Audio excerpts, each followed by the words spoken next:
Hi friends, మధ్యాహ్నం lunch ఏంటో చూసేద్దామా? అది సింపుల్గా చేశానండి ఈరోజు. వేడి వేడి వైట్ రైస్.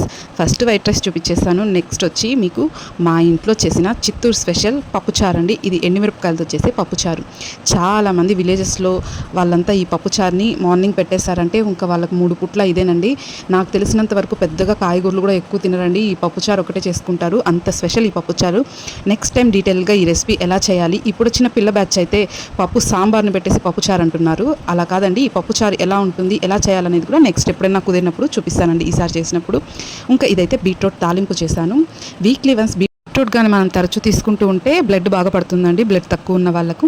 ఇంకా నెక్స్ట్ వచ్చి రసం చేశానండి, పప్పు రసం. మనది లాంగ్ వీడియో పప్పు రసం వీడియో కూడా ఉండిందండి. కాపీ రైటింగ్ ప్రాబ్లం వచ్చింది. ఒక మ్యూజిక్ ఒకటి యాడ్ చేయడం వల్ల అది కాపీ రైటింగ్ ప్రాబ్లం వచ్చి ఇంకా వీడియో అయితే డిలీట్ చేశాను. మంచి యూస్ కూడా ఉంది, కాకపోతే ఇంకా కాపీ రైట్ ప్రాబ్లం వస్తే అది పెట్టకూడదు కాబట్టి డిలీట్ చేసేసాను. నెక్స్ట్ టైం రసం వీడియో కూడా మీకు అప్లోడ్ చేస్తాను. Bye friends.